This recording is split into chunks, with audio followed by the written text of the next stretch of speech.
Vous écoutez le podcast Une mère, une fille, podcast intergénérationnel où une maman de 40 ans et sa fille de 19 ans échangent sur l'actu et la vie avec un grand V. Dans l'épisode 3, on te parle de TikTok, de Twitter et des haters, des incendies et du burkini et de comment un projet entrepreneurial peut prendre vie pour des enfants. Bonne écoute. Et coucou tout le monde, salam alaikum, Naïssa, comment tu vas? Hello, comme ça, comment ça va et toi? Comment ça va et toi? Comment ça va et toi? Ça va, et toi? Ça va, alhamdoulilah. Un peu fatiguée, mais ça va. Ça arrive. Il n'y a pas d'explication, je ne sais même pas pourquoi, mais je suis fatiguée aujourd'hui. C'est la vie, quoi. Exactement. Écoute, je voudrais commencer ce troisième épisode de notre podcast en remerciant tous ceux qui nous ont écrit pour nous encourager, nous faire leurs commentaires et tout ce qui s'ensuit. Je pense qu'on a répondu un peu à tout le monde, mais c'est vrai que c'était un peu éparpillé partout, les réactions et tout ça. Donc on a pris la décision en fait de mettre les vidéos du podcast sur ma chaîne YouTube, la chaîne de Lavender Tribu. Comme ça, voilà, si vous avez envie de mettre vos réactions aussi, vos avis sur les sujets qu'on va aborder, nous poser des questions et tout ce qui s'ensuit, let's go, quoi. En dessous de la vidéo sur YouTube, comme ça, nous, on pourra après prendre vos remarques pour le prochain podcast.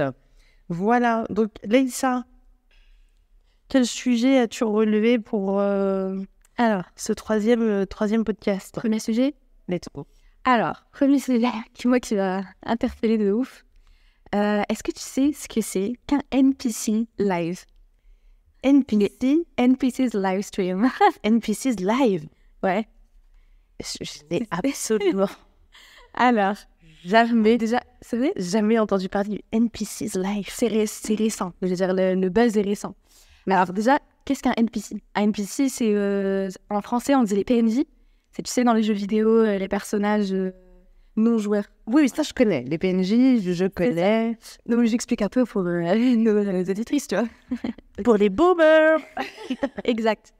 Donc voilà, donc les PNJ, voilà, c'est ça. C'est dans les jeux vidéo, c'est les personnages non joueurs qui ils répètent toujours la même chose, ils ont toujours les mêmes actions. En fait, c'est les figurants dans un jeu vidéo. Ouais. C'est les personnages non jouables, non joueurs. Donc toi, quand tu es dans un jeu vidéo, tu joues un perso.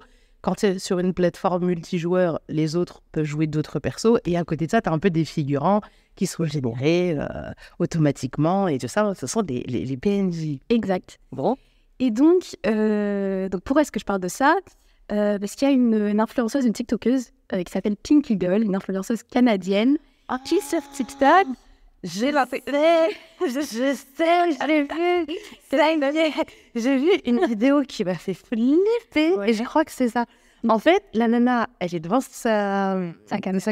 devant son téléphone, devant sa caméra. Et en fait, elle fait des réactions automatiques en fonction des cadeaux qui lui sont envoyés. C'est ça. Et elle fait ça en boucle non-stop et elle parle pas et elle dit rien. C'est ça. Elle fait ça. En fait, sur TikTok, si vous connaissez un peu, tu peux envoyer en fait... Alors attends, quand tu fais un live, les viewers peuvent envoyer des cadeaux à la personne qui fait un live, tu vois. Donc TikTok, ils ont leur monnaie, leurs coins. Tu achètes des coins et avec ces coins-là, tu peux envoyer des stickers, des cadeaux animés qui vont faire un petit filtre, tu sais, à la personne. C'est ça. Et donc, le créateur de contenu, lui, récupère un pourcentage et TikTok prend un pourcentage de ça. C'est un peu le modèle économique, une des façons de monétiser TikTok. Et effectivement, c'était trop chelou, la nana, en fait. Elle faisait donc du coup la même réaction en fonction des trucs et du coup elle faisait des stuff. I feel so good. Mais c'est elle, Pinky Doll. Mais elle me filme et en fait elle fait ça tout le temps. Alors, make me feel like a cool girl. Non, vraiment, non mais c'est flippant. Et alors les cadeaux déjà ils vont de 1 centime à environ 620 €. La meuf se fait entre 1000 et 2000 $ par live, enfin par jour quasiment, parce qu'elle fait un live par jour. Donc par jour, elle se fait entre 1000 et 2000 $ en faisant le PNJ. C'est pas une Black Mirror vibe un peu là? C'est exactement moi, ça. Franchement, ça m'a fait flipper. Là, pour moi, on atteint un niveau de néant dans le contenu que je ne comprends pas. Pour moi, en fait, c'est vraiment monétiser. En fait, vraiment, je vais aller très loin dans la comparaison, hein. Mais c'est de l'esclavagisme moderne. La nana, tu la paies pour qu'elle te divertisse à faire un truc qui n'a aucun sens. tu vois, c'est... Et que ce soit une femme ou un homme, hein, c'est la même chose. Là, on est vraiment dans la culture du vide, dans la monétisation du vide. Et ce qui me gêne, moi, énormément, c'est de voir toute une génération qui se divertit par ce vide. Alors, que tu aies besoin de temps en temps de évacuer la soupape, de faire un truc débile et compagnie, parce que t'as juste envie de rigoler pour rigoler, c'est ok, c'est humain.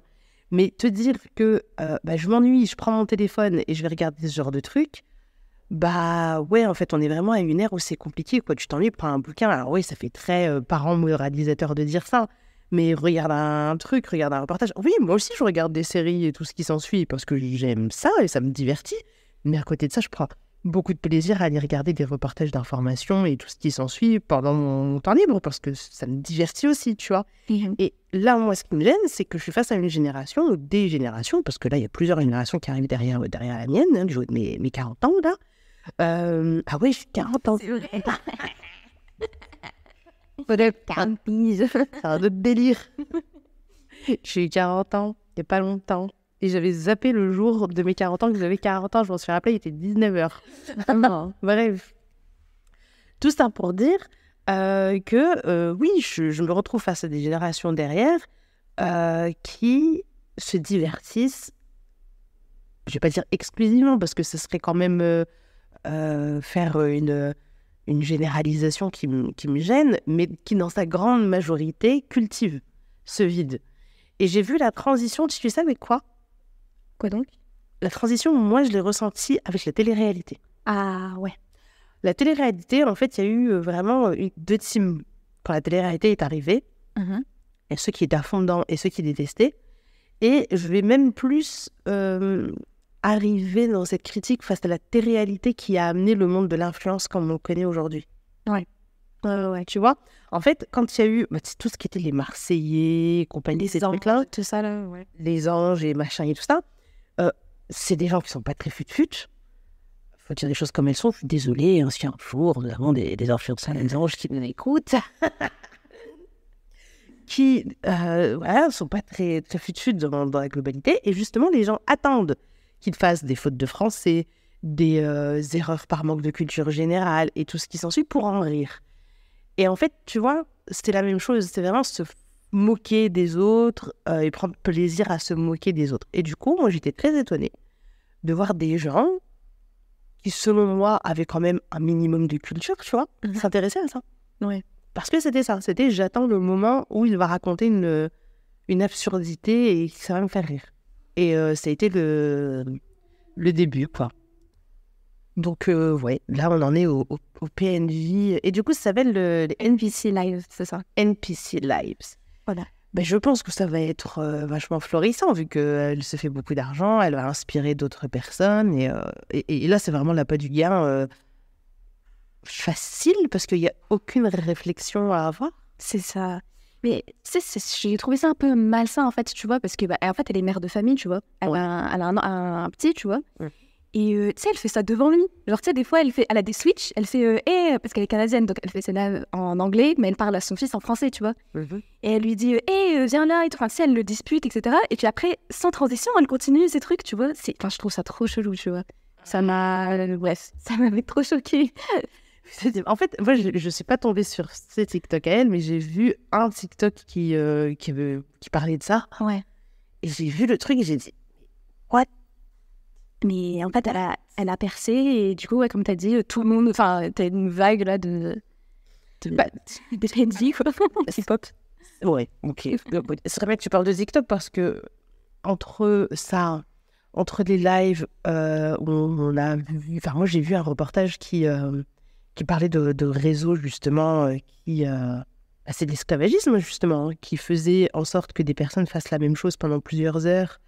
Quand justement des dons étaient faits, et on a appris que derrière il y avait vraiment des réseaux, que TikTok mettait en avant ce genre de choses, que TikTok avait des partenariats particuliers avec eux pour leur donner justement accès à la rémunération des lives plus vite, que TikTok prenait plus de pourcentage sur ces lives-là, et tu voyais, tu sais, des nanas assises dans une rivière qui se balançaient de l'eau sur la tête. Tu m'avais envoyé ça, j'avais regardé. Ouais, donc tu vois, il y a déjà tout un truc très très chelou autour de TikTok. Franchement.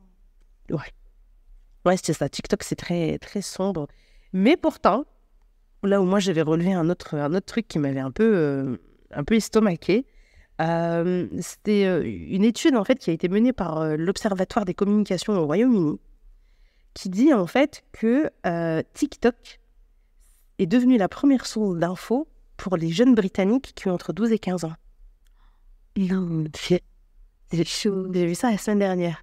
en mode moteur de recherche. Ouais, l'actualité, C'est TikTok. Via TikTok, en tout cas. via TikTok. Waouh. Alors, tout n'est pas à jeter parce que moi, tu vois, je suis, que ce soit sur TikTok ou sur Instagram, des comptes du genre Brut, Agi+, Hugo Décrypte. Donc oui, tu vois, tu as des comptes qui sont là pour te donner de l'info, mais tu ne dois pas t'arrêter à ça, quoi. Mais c'est surtout que toi, enfin, tu vois, tu suis des vrais comptes. T'as le recul de... Enfin, tu vois, c'est des vraies infos, c'est pas... Bah, c'est des vraies infos, oui et non, parce que ça reste toujours des lignes éditoriales qui font que l'information est donnée avec un certain point de vue, parce que chaque média a sa propre ligne éditoriale, Ouais. tu vois. Donc du coup, c'est à toi aussi de ne pas prendre pour argent comptant tout ce qui est donné et de te dire que tu dois aller creuser, aller chercher d'autres avis, te faire ta propre opinion. Mais TikTok... Est-ce qu'il y a tout ce qu'un... Bah, d'accord. Mais je ne sais pas si vous allez l'entendre, mais on a les voisins qui ont décrété de dire bonjour en glissant des chaises. Ok. Toi, est-ce que tu suis toi des chaînes Ouais. Bah, je suis, Hugo Décrypte, je suis, j'avais suivi que Combini à un moment, j'ai arrêté. Combini. Ouais. Bah, après, c'est plus de l'info pop culture qu'on dit. C'est ça. Mais j'ai un peu arrêté parce que je trouve, après les sujets, ils étaient un peu... Bref, ça m'intéressait plus trop, quoi. Ok. Mais ouais, Brut aussi. Ok. Oui, bah TikTok, quoi, les PNJ à l'attaque, c'est ça. Et source d'infos, j'ai les 12-15 ans en Grande-Bretagne. J'aimerais trop savoir, au Royaume-Uni déjà en tout cas, j'aimerais trop savoir comment ça se passe ailleurs dans le monde, mais je ne sais pas si d'autres pays ont fait des études. Mais bon, affaire à suivre. Ouais. Ok, alors, À ton tour. un pour. Yep. Moi, je voulais parler d'Elon Musk. Ah, Est-ce que tu as vu un famoso... Est-ce que tu as vu son dernière info là, concernant le changement de logo de Twitter? Oui, comment il l'a renommé Twitter même. Ah, ça carrément changé. Ah oui. On est parti loin. Moi, je pensais que que le logo qui avait changé. Enfin, il souhaite aussi changer le nom de l'application. Il l'a fait ou il veut le faire? Oui. Alors, le logo, il a été changé. Ça, oui. Ça, moi, je me suis arrêtée à cette info. Le Ouais, logo pour l'instant, a- c'est encore Twitter. Bah, ça s'appelle encore Twitter. Ok.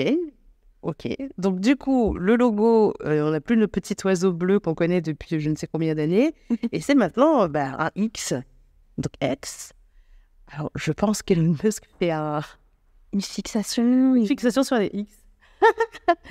Il a SpaceX. Il a eu un modèle de Tesla aussi, X. Ouais, sa fille aussi, elle s'appelle X quelque chose. Enfin, bref. Mais d'ailleurs, tu sais pas comment elle s'appelle, sa fille? Non. Ah non, trop chelou. Attends, je vais regarder vite fait. Bah, vas-y, oui. Bah, après, en même temps, j'ai envie de te dire que la planète des noms chelous aux enfants... Non, mais là, il a le nom d'une équation. Sa fille, elle a le nom d'une équation. Sa fille, elle s'appelle Y égale à X plus B. Quoi, en gros. Elle s'appelle Hélène de X égale... Les mathématiciens qui nous écoutent, vous avez la rêve, voilà. Donc, ok, Elon Musk a une fille qui a un nom chelou, mais il n'a pas plusieurs enfants. D'accord. Bon, écoutez, je vais laisser... Ah ouais, c'est là, X... Il a 12... Bon, je sais pas comment ça se prononce, mais voilà, bon. D'accord. Et ça pour dire que X, tu vois. Ouais, mais il avait, même déjà à l'époque, il avait voulu racheter PayPal, ou non, il avait créé une banque qui avait appelé X.com, je sais pas quoi. Il y a un délire.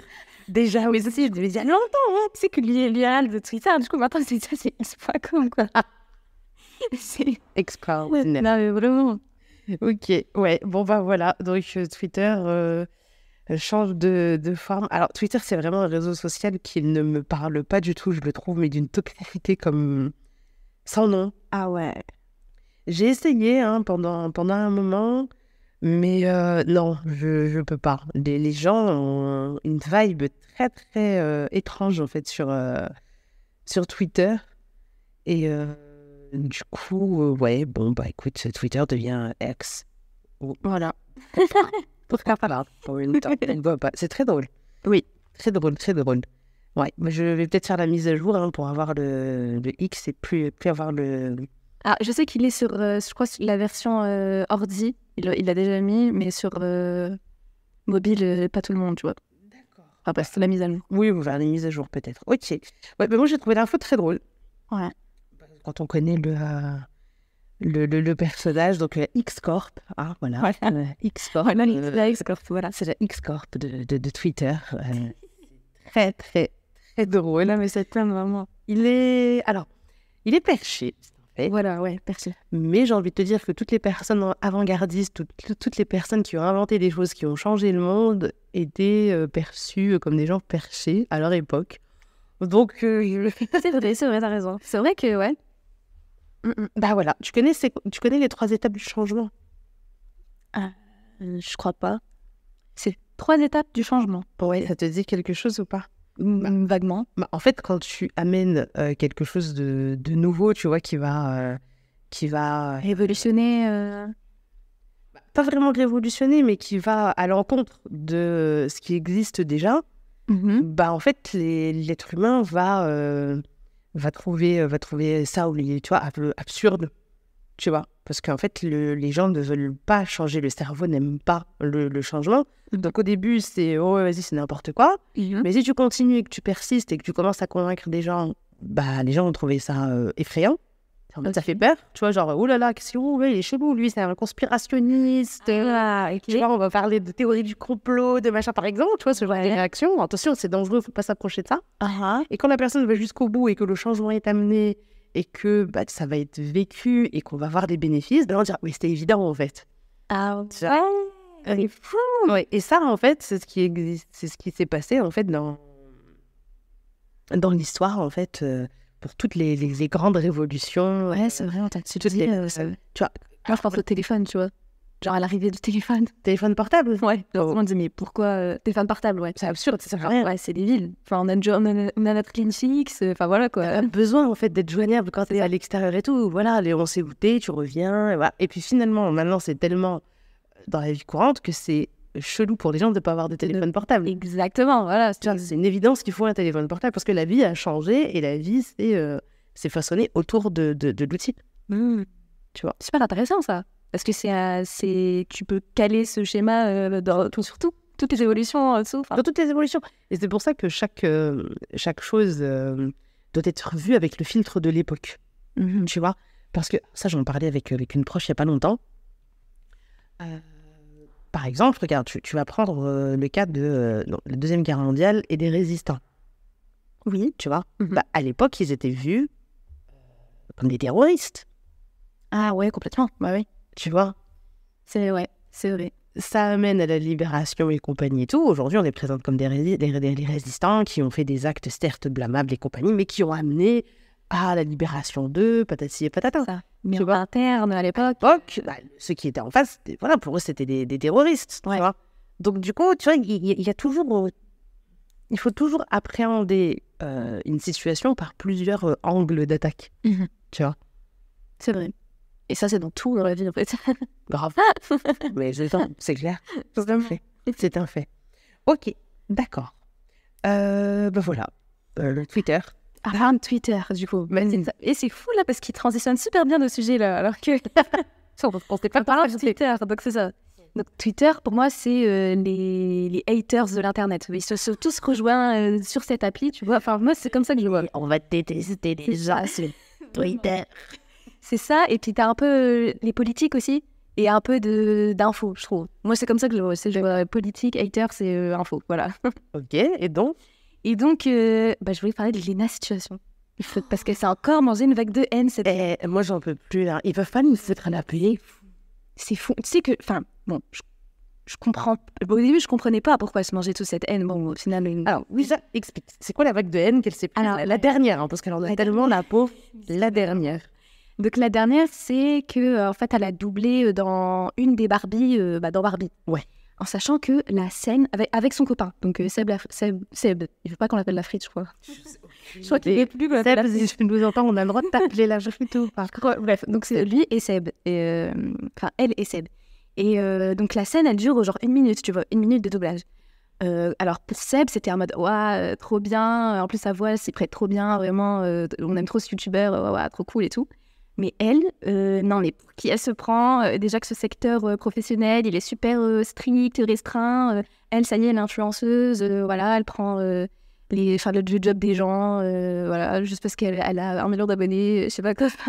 C'est terrible. Mais c'est ridicule, c'est complètement ridicule. En fait, la pauvre, j'ai l'impression que tous les 3 à 6 mois, elle se prend une nouvelle vague. Elle s'était pris une vague d'aine au Festival de Cannes parce qu'elle avait une tenue qui, selon les gens, n'allait pas avec sa physionomie, qu'elle aurait soi-disant des trop grosses cuisses, que peut-être que du jugement. Jugement gratuit. Avant, j'ai lu un autre truc et tout ça. Mais d'ailleurs, est-ce que tu as vu moi, j'ai regardé ces dernières vidéos où elle a parlé du lancement de sa marque. Ouais. Je les ai vus, ouais. Et ben, j'ai trouvé ça hyper pertinent parce qu'elle a donné plein de conseils. Elle a expliqué tout ce qu'elle avait fait et les erreurs qu'elle avait commises pour justement donner des conseils. C'est du conseil entrepreneurial, en fait. Ça, complètement. Pour des personnes qui voudraient lancer leur marque en disant, regardez, moi, je me suis loupée avec des trucs, avec ci, avec ça. Tata. Et je trouve qu'elle a été très pertinente dans son analyse. Elle a réussi à mettre en avant le fait qu'elle avait fait des erreurs, dont des erreurs de jugement, et c'est vrai, hein. Moi je l'avais vu, le lancement de sa collection, et elle avait lancé une robe, elle était chaîne. Ouais, vraiment, Léna, désolée, mais elle-même, elle l'a admis, hein, elle a fait, franchement, avec le recul. Quand on l'a vue, tu te rappelles, mais c'est quoi cette robe, elle coûte je sais pas combien, elle est moche. Des couleurs, elles étaient cheloues, par l'aspect plutôt, était grave chelou, mais elle a dit qu'avec du recul, elle s'est rendue compte, effectivement, que quand elle était dedans, elle était plus portée sur le travail fini de tout ce qu'ils avaient essayé de mettre en place et tout, et qu'avec du recul, elle s'est dit, ouais, c'est vrai qu'elle est quand même cheap un peu quand même, la robe. Mais voilà, bon, bref, tout ça pour dire qu'elle a réussi à prendre le recul, d'analyser ses erreurs et de vouloir faire mieux pour la suite, parce qu'elle s'est pas dit, pour ceux qui ne savent pas, en gros, cette influenceuse crée des pop-up stores. Donc 2 fois dans l'année, si je dis pas de bêtises. C'est ça, ouais. Une fois au mois d'août et une fois pour Noël. Pour Noël, ouais. Et elle, à chaque fois, elle a un thème où elle crée un café et une boutique de vêtements. Donc elle a une collection de vêtements et une carte éphémère, des burgers, des boissons, des glaces, des machins, des ci, des ça. Bref, elle a fait plusieurs thématiques. Et du coup, voilà. Là, pour son dernier pop-up, elle s'est trouvée face à des galères sans nom. Et elle en a fait une petite série YouTube de 3 épisodes qui mettait en avant. Et je trouve ça très bien parce que, certes, c'est une influenceuse. Certes, elle a une communauté qui est vachement engagée. Elle s'est lancée sur plein de projets différents. Et je trouve, vraiment là, avec mon filtre entrepreneurial, qu'elle a vraiment cette envie, tu sais, de faire des choses carrées, de faire des choses de façon professionnelle et tout ça. Moi, je trouve qu'elle est hyper jeune. Donc, franchement, moi, je lui dis bravo. Tu vois, même si, bien évidemment, je ne suis pas alignée avec tous les projets. Moi, je ne les aurais pas fait comme ça, patati patata, ça, c'est un fait. Mais je trouve que c'est top et que c'est une super image, en fait, qu'elle donne d'une nana qui est jeune, qui est dynamique, qui a réussi à s'encadrer d'une équipe qui lui est proche et qui arrive à concrétiser des choses, tu vois. Et je pense, vraiment, à titre personnel, je pense que c'est ça qui gêne. C'est la réussite qui gêne. Complètement. Elle ferait des flops, elle se casserait la figure, elle ferait des vidéos non-stop où elle dit qu'elle est dépressive et compagnie. Les gens, ça les réconforterait dans leur propre échec de vie. C'est ça. Voilà. C'est une blague, je veux dire.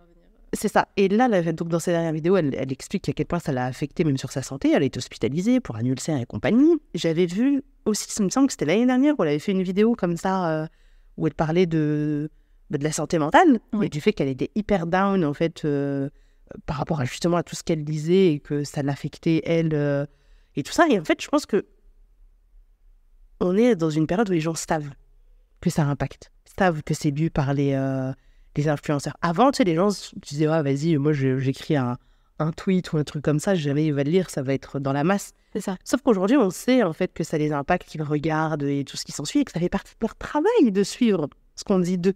Ouais.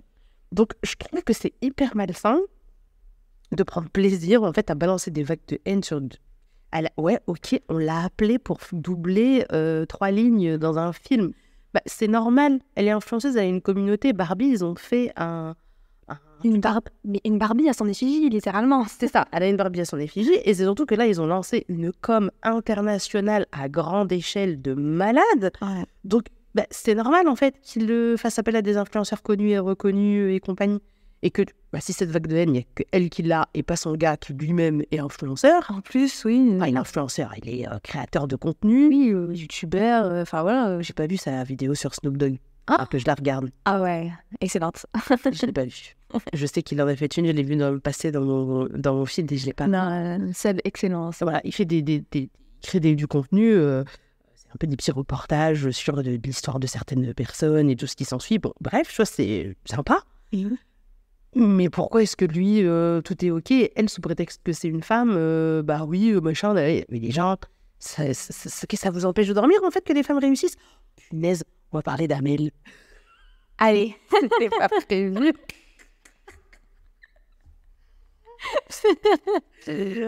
Amel, c'est devenu un terme chez nous. Alors, désolée pour toutes les Amel qui nous écoutent, mais arrête de faire ta Amel, c'est devenu... Ouais. Une expression, ouais. C'est ça. C'est une personne, je ne sais même pas si elle me suit ou pas d'ailleurs, mais qui depuis un mois met beaucoup d'énergie à expliquer à quel point il est dramatique de faire le contenu que je fais sous un des réels que j'ai publié et compagnie et tout ça. Et je me dis, mais messieurs, dames, ça vous empêche de dormir en fait, de voir que les gens peuvent réussir en étant alignés sur des valeurs qui sont différentes des vôtres? Ouais, c'est ça qui gêne. C'est ça qui les empêche, les gêne. Ouais. C'est que tu as des valeurs qui sont différentes, ok, et en plus, tu le vis très bien, t'es épanoui, t'en fais un business, peut-être d'autres personnes, elle a quand même écrit dans un commentaire un truc du genre je sais plus, qu'elle souhaite que mon business s'arrête. Un truc elle a dit ça. Elle a dit, j'espère, ouais, qu'il s'arrêtera, Inch'Allah. Je sais plus exactement, tu vois, mais elle a charbonne que ça s'arrête, Inch'Allah. Mais madame, il faut pas vous faire du mal comme ça, les gens. Arrêtez de suivre du contenu qui vous génère autant d'agressivité, autant de mal-être, Suivez du contenu qui vous correspond, du contenu qui vous aide à avancer et à vous améliorer, parce que mettre autant d'énergie à aller défendre une cause sur le compte Instagram d'une inconnue, ou dans le cas de la situation, un compte Twitter ou un machin et tout, mais je suis désolée, mais c'est juste l'image de votre propre mal-être. Complètement.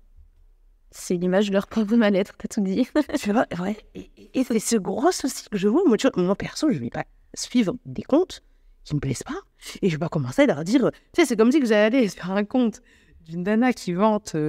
les vertus d'aller danser sous la lune, sous la pleine lune, la nuit, en forêt, autour de pierres, je sais pas quoi, qui auraient été énergisées par je sais trop quoi, puis j'allais lui dire, mais c'est n'importe quoi tout, c'est pas comme ça qu'on fait. C'est débile, on est d'accord. C'est ses valeurs. Enfin, oui. C'est ses valeurs, son délire, ses croyances, ses compagnies. Est-ce que je vais changer l'humanité à aller sur un compte Instagram comme ça, à aller écrire des commentaires en disant c'est du shirk, je sais pas quoi et tout. Tu vois? Ouais, non, vous avez la même valeur. Et rentrer dans un débat pendant un mois. Non, mais c'est surtout ça. C'est que la dame, vraiment, ouais, sur un mois, sur une période d'un mois. Pop, comme ça. Tac, allez, tiens, je vais remettre un commentaire. Enfin, alors rêve la nuit, faut... On comprend pas.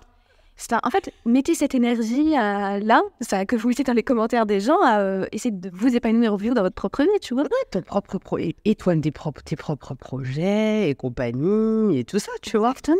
Plutôt que de faire des généralisations comme ça. Alors, vous avez lu un mot qui va réveiller quelque chose chez vous ou une phrase qui va réveiller quelque chose chez vous, bah, vous allez prêter cette intention à la personne alors que vous ne le savez pas du tout. Vous ne connaissez pas son contexte, vous ne connaissez pas sa vie. Et du coup, vous ne pouvez pas vous dire... affirmer que ce que ça a réveillé chez vous est l'intention de la personne qui a écrit. Ça, c'est faux. Tu vois? Mais comme je t'ai dit, ça, c'est le reflet de leur mal-être. Et ce qui est très drôle, c'est que j'ai une abonnée que je connais depuis un bon moment déjà, tu sais, qui je crois qu'on a commencé à échanger pendant la période de confinement, Covid et tout ça, tu vois, qui m'a écrit en me disant « Je suis désolée, elle a découvert ton compte Instagram, grâce à moi, je la connais. » La pauvre. Je lui ai dit, tu sais, c'est pas grave, elle me fait rire plus qu'autre chose, parce qu'en plus, dans son déferlement qui prouve à quel point mon contenu est inintéressant et que je cherche juste à faire de l'argent sur le dos des gens pour reprendre un peu ces termes, elle me rend service en fait en alimentant, en mettant encore des commentaires, puisque ça relance l'algorithme, tu sais, Instagram, et du coup, ça fait encore plus de vues. Donc, elle est même pas alignée elle-même avec ses propres valeurs, vu qu'on devrait me faire taire. C'est drôle, je suis désolée. Hein. Oui. C'est très drôle. Donc, oui, donc voilà. C'est là où, justement, il faut savoir prendre du recul.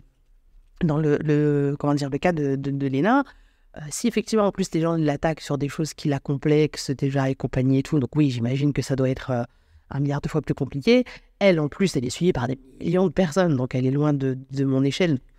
En plus de par son jeune âge, je peux comprendre que ça la touche et tout.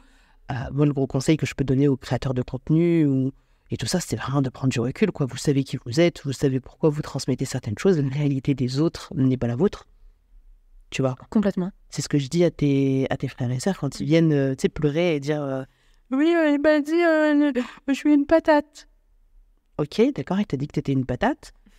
Si moi je te dis que t'es un cochon d'Inde, est-ce que t'es devenu un cochon d'Inde? Bah non. Bah non. Bah lui aussi, quand il dit que t'es une patate, t'es pas une patate. Bah oui. Et fin du débat. Et voilà. Voilà, ne laissez pas les autres définir qui vous êtes. Oh, c'est beau. Arachida, philosophe. Ok. Donc du coup, bah voilà, deuxième thème qui a débordé, hein, comme d'hab. Hein. Ouais, bah oui. Et j'avais plein de trucs à dire et il est déjà long le podcast. Alors je sais pas si, si on va continuer. Hein, un petit sujet, vous allez rester avec nous, à continuer à faire votre vaisselle, à être en voiture ou quoi que ce soit et on va continuer. Je voulais... Bah ouais, alors, les incendies en Grèce. Est-ce que tu as vu?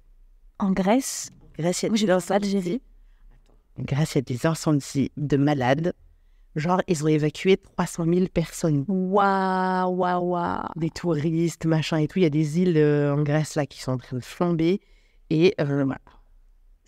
S'il vous plaît, si vous partez en vacances dans des forêts, machin et compagnie, faites attention. Il y a des gens, tu sais, qui se rendent pas compte. Il y a des gens qui fument, qui balancent des cigarettes comme ça sans les éteindre complètement. Ça génère des incendies.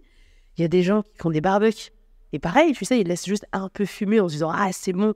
Bah, il suffit qu'il y a du vent, ça relance les flammes et ça peut partir dans tous les sens. Donc, s'il vous plaît, faites attention à ce que vous faites parce que, ouais, c'est dramatique. C'est vraiment dramatique, quoi. Donc, ouais, petite info anxiogène, hein, désolé. Ouais, mais ouais. Mais ouais, donc là, ça crame. De dingue. En Grèce. Et ailleurs dans le monde. Donc, s'il vous plaît, soyez prudents et soyez responsables dans votre façon d'agir en tant que touriste. Tout ça, c'est récent, entre guillemets. Non. Enfin, je veux dire, les incendies comme ça en été, ça a toujours été comme ça. Ça a toujours existé. On était dans le sud de la France et tout ça. Mais après, le truc, c'est que quand tu as des sécheresses et qu'il y a du vent, bah, c'est des facteurs, tu sais, qui vont faciliter l'expansion du feu. Ouais. Et du coup, là, humainement parlant, bah, il faut mobiliser je ne sais combien de pompiers et compagnie. Et du coup, ça continue. Enfin, c'est très dur, quoi. L'incendie, le feu, c'est quelque chose qui est très, très compliqué. Donc, ça a toujours existé, effectivement. Mais je pense que ces derniers temps, c'est plus intense. Intense, ouais, peut-être. Ça doit être ça, ouais. C'est ça. Est-ce qu'il y a un autre sujet, toi, que tu voulais aborder? Non, parce que ça. Ouais, je fais non. Non. Non, d'accord, ok. Qu'est-ce que moi je voulais voir? Je voulais parler. Ouais, alors j'ai vu. Pareil, ça c'est l'info où il n'y a qu'une maman qui peut être. Il n'y a que la daronne qui peut dire oh là là, en disant ça c'est dramatique. Tu sais, toi tu vas faire ouais, d'accord, ta vie va continuer. Moi j'ai lu que l'Inde, pour éviter une pénurie dans son pays, stopper l'exportation de riz blanc non basmati, bah, je peux t'assurer que je me suis dit c'était le drame. Hein. L'exportation de riz basmati? Non, le riz blanc qui est non basmati. Ah, ok. ils le gardent pour eux en interne dans le pays. Ah ouais. En disant, voilà, le riz blanc non basmati, on ne l'exporte pas, on le garde pour nous. Parce que, voilà, on veut éviter la pénurie en interne et tout ça, donc on ne le vend pas à l'extérieur. Donc ça veut dire qu'ailleurs dans le monde, les prix vont exploser et flamber. Ah ouais. Elle est retombée, ouais. Voilà, donc info, voilà, très importante pour une maman. Beaucoup moins pour toi. Ouais, c'est vrai que bon. C'est terrible, non? C'est terrible. Alors, Burkini, encore. C'est l'été. Ouais, c'est l'été, ouais. C'est l'été. Ouais. Allez, qu'on aborde ce sujet. Ouais, Burkini en France, hein, précisons, parce que bon, nous ici, il y a de tout. Il y a du burkini, du bikini, de kini.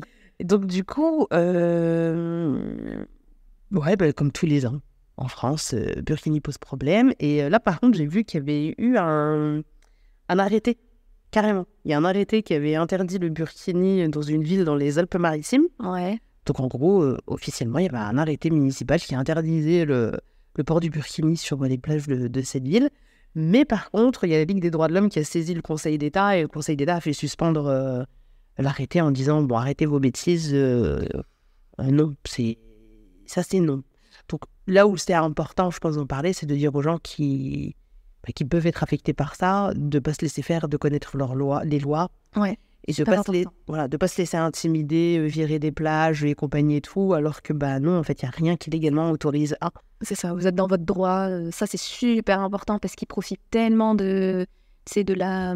comment du fait que les gens ne sachent pas, tu vois. Ouais.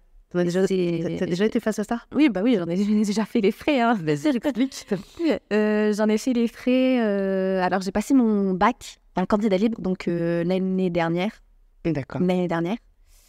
Donc quand tu es bachelière, même je veux dire quand tu as été lycéenne et tout, tu peux passer ton bac avec le foulard, avec ton voile.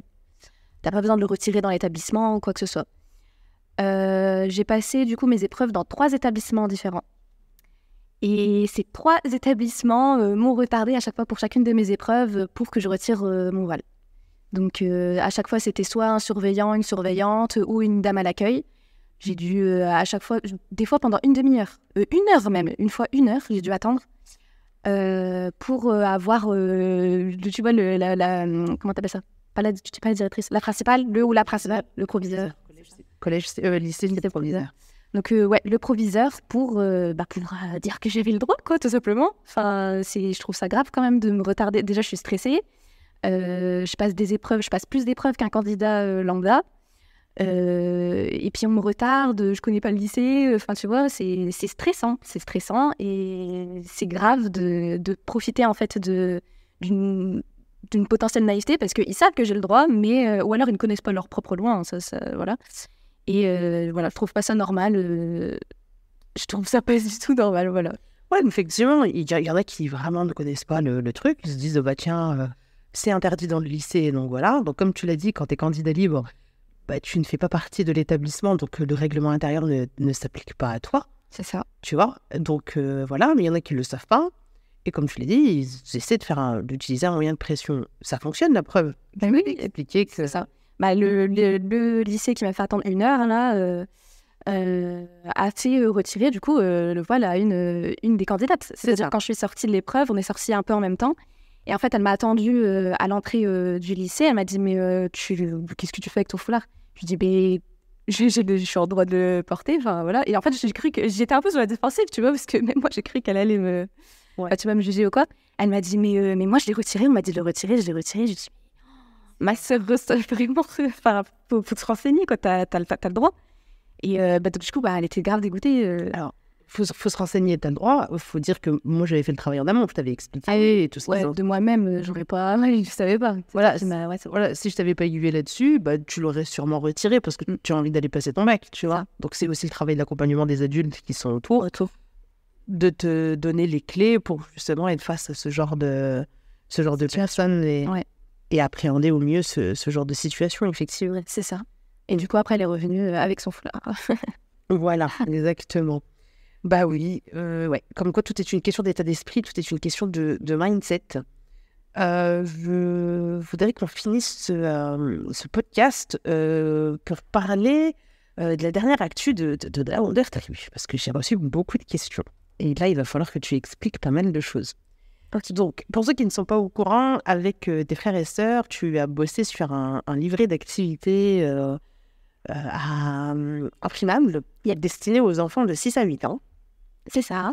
Donc, c'est une vingtaine d'activités base de dessin dans la grosse majorité, sur le dessin, sur le thème de l'été et des vacances, qui sont destinés aux enfants de 6 à 8 ans. Et la particularité de ce livret d'activités, c'est que vous l'avez fait ensemble. C'est ça. De A à Z, complètement. Voilà, vous avez tout dessiné vous-même, vous avez élaboré et choisi les sujets tous ensemble. Et du coup, bon, je voudrais que tu parles du process, de comment ça s'est passé, comment vous avez réussi à mettre ça en place. Parce que moi qui suis extérieure, qui a un œil d'adulte, qui connaît ce qu'est l'entrepreneuriat, la création de projets et tout ce qui s'ensuit, je sais que tout s'est passé de façon hyper fluide et je sais pourquoi et compagnie. Donc pour vous, c'est normal. Ouais. Je peux t'assurer que c'était pas normal pour tout le monde. Ok. Donc, du coup, en gros, pour Comment poser ça le cadre. arrivé? Alors, poser le cadre, moi, je suis en réunion avec mon équipe, déjà à la base, et on parle de justement créer des supports et tout ce qui s'ensuit. Moi, je suis une quiche en dessin. Donc, je me suis dit, il faut absolument que si je commence à faire des supports et compagnie, il faut que je délègue. Et bien évidemment, à ce moment-là, je tilte en me disant, mais moi, j'ai des enfants qui adorent dessiner, qui sont bons en dessin, qui ont chacun leur petite... Patte. C'est ça, leur petite patte, leur petite fibre artistique. Donc, je vais peut-être leur proposer. Et du coup, je vous propose ça un soir, comme ça, un après-midi, on discute et tout. Et au début, vous m'avez tous regardé en mode, quoi, nous, on va faire un livret, un truc qui va se vendre. Comment ça s'est passé, toi, dans ta tête? Ouais, c'était bizarre, genre. Enfin, on fait ça entre nous, ok? Tu vois, parce qu'on faisait des petites activités avec les petits, comme ça, entre nous, tu vois. C'est bizarre de partager ça, là. Je sais pas, ça m'a fait... Moi, c'est en mode bizarre. J'étais pas trop partante, on va dire. Pourquoi? C'est quoi qui Les petits ont kiffé, eux, c'est en mode, ouais, trop bien et tout. Moi, je sais pas. C'est quoi qui te freinait, le fait de dire que tu n'avais pas assez de compétences professionnelles? Ah ouais, c'est ça, je pense.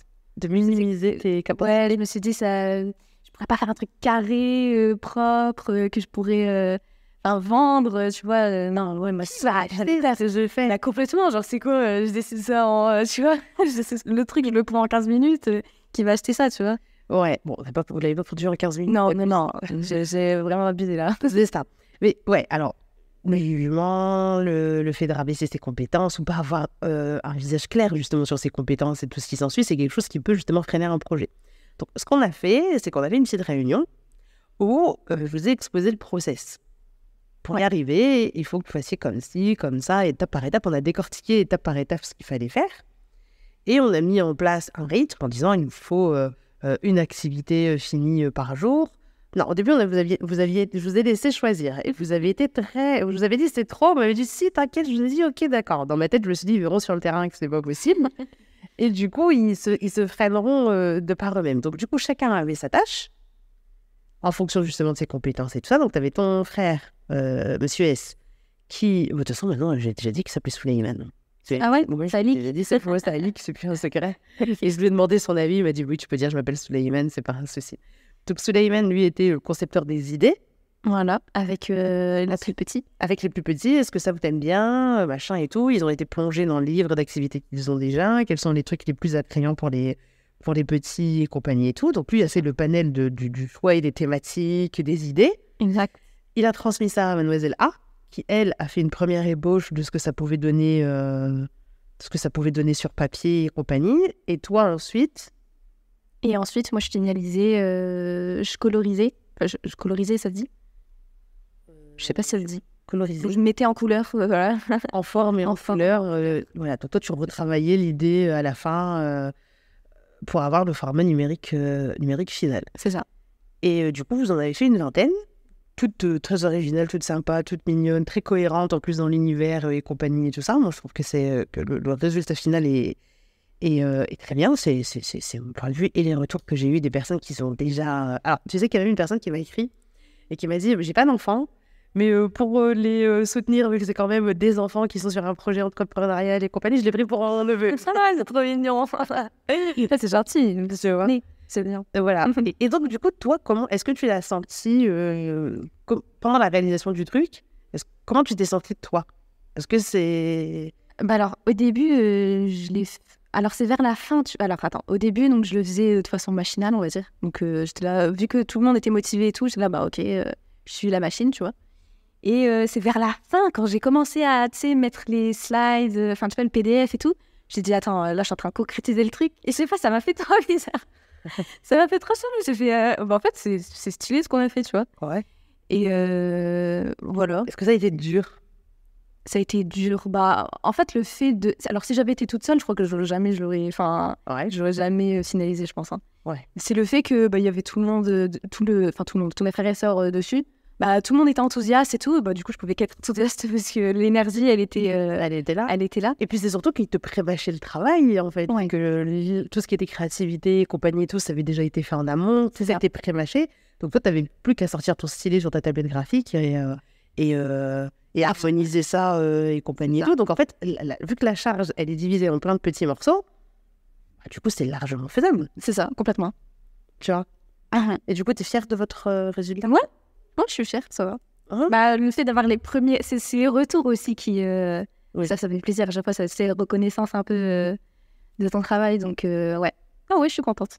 Et pourquoi pas un jour Inch'Allah de sortir en version papier, écoute, avec plus de activités, plus de machin et compagnie, mais avec des thématiques différentes et tout. Bah, la porte est ouverte maintenant. Ouais, bah c'est ça. On a ouvert une porte là, il y a plein de... C'est ça. Schéma. Alors, je mettrai le lien en dessous au niveau de la vidéo YouTube. Je mettrai le lien pour ceux qui voudraient aussi l'acquérir, sachant qu'en plus c'est un tout petit prix, je crois que c'est moins de 5 €, je ne sais même plus. Et vous avez le PDF en noir et blanc et une PDF en couleur. Du coup, ça fait plein de coloriage et tout. Et franchement, pour les enfants qui aiment dessiner et tout ça, il y a vraiment des trucs très très sympas où vous le verrez. Donc voilà, à tout âge, on peut entreprendre. Tout est une question d'accompagnement. Comme je le dis toujours, l'adulte est là pour amener une certaine énergie et surtout pour aider. Tu sais, j'aime beaucoup comment dire? J'aime beaucoup... tu sais, c'est la métaphore de la rivière et des berges. Tu sais, les parents disent souvent, oui, il faut poser un cadre pour que l'enfant puisse, tu vois, évoluer. Tu sais, la parentalité, c'est un cadre que tu poses pour que l'enfant puisse s'épanouir dedans. Ouais. Moi, j'aime pas, en fait, parce que le cadre, c'est fermé, ça veut dire que tu le bloques, en fait, l'enfant. Et j'aime beaucoup, en fait, la métaphore de la rivière qui dit que le parent, en fait, c'est l'enfant et la rivière et le parent et la berge, tu vois, qui l'aide à avancer sans qu'il déborde. Tu vois, ça veut dire que la rivière, elle fait son chemin. Tu lui mets pas de limite devant et tout. Elle continue à avancer non-stop et tu l'accompagnes pour éviter que ça déborde. C'est ça. Ah, c'est beau. Oh, c'est mignon. et du coup, bah ouais, l'éducation, c'est ça. Et c'est plus... Ouais, ce serait plus... Ouais. Et c'est ce qui s'est passé là pour ce truc-là. C'est que j'ai bien vu quelles étaient les craintes des uns et des autres. J'ai vu qu'au début, vous surestimiez et tout. Mais en fait, je ne suis pas venue vous dire... Non, mais c'est trop, en fait, vous n'allez pas y arriver, donc faites-en autant, tu vois, ils vont voir sur le terrain. Et au bout de 3 jours, vous-même, vous avez dit, ouais, non, c'est trop, on va faire déjà une par jour, c'est bien. Enfin, tu vois, et de par vous-même, vous vous êtes rendu compte d'eux, tu vois. Mais t'as toujours fait ça. Pardon. Enfin, t'as toujours fait procéder comme ça, genre. Ouais. Tu sais que on va se casser la figure, tu vois. Enfin, tu sais qu'on va se casser la figure, t'as compris. Oui, c'est pas forcément, voilà, que c'est pas dramatique, tu vois. Mais je vous laisse découvrir sur le terrain. Le terrain, ouais, c'est clair. À un moment donné, si je viens imposer, vous allez dire ouais, il faut que je suive les règles encore de façon machinale sans réfléchir. Là, vous l'avez vu, vous l'avez compris sur le terrain. Bah, c'est OK, vous avez vu les conséquences, donc vous le décidez de par vous-même. Donc, il n'y a pas de combat entre vous et moi pour comprendre que c'est nécessaire d'eux, en fait. Mais j'ai pas toujours été comme ça, hein, c'est pas vrai. Hein. C'est pas toujours... Ouais. Je pense que je t'en souviens pas, mais quand vous étiez petit, toi et ton frère, non, j'étais très directrice, très... carré, militaire et compagnie, tout ça, hein, c'était vraiment au fil du temps et de ça que j'ai compris que pour votre intérêt, il fallait que je change. Et c'est pour ça qu'aujourd'hui, dans les accompagnements en parentalité ou les formations en parentalité, je donne tous ces outils-là aux parents pour qu'ils gagnent du temps, tu vois. Moi, j'ai appris tout ça sur le terrain. Parfois, ça fait mal, hein, justement, de faire des erreurs et tout en tant que parent. Si on en fait toujours, en réalité, tu vois. Mais on va dire que si je peux éviter les plus grosses erreurs aux autres parents, bah pour moi, c'est top. Et c'est pour ça que je propose des accompagnements en parentalité et puis les formations, tu vois. Ouais. Voilà. Bon, bah écoute, je pense que On a déjà pas mal discuté. Ouais, je crois que j'ai réussi là, ça va un petit moment là. Ouais, c'est clair. Donc, on va pouvoir se quitter et se retrouver dans 2 semaines pour le prochain épisode. Ouais. Donc, on vous remercie d'avoir passé ce temps avec nous. On a hâte de voir vos commentaires sous la vidéo YouTube. Et puis, on prendra les commentaires qui nous auront le plus marqué et on en parlera lors du prochain podcast, ouais. Prochain enregistrement. Ok. Eh bien, écoute, Laïssa, merci pour ton temps. Merci pour le sien. Voilà. Et on se dit à très, très bientôt pour un nouveau podcast. Ciao. Ciao.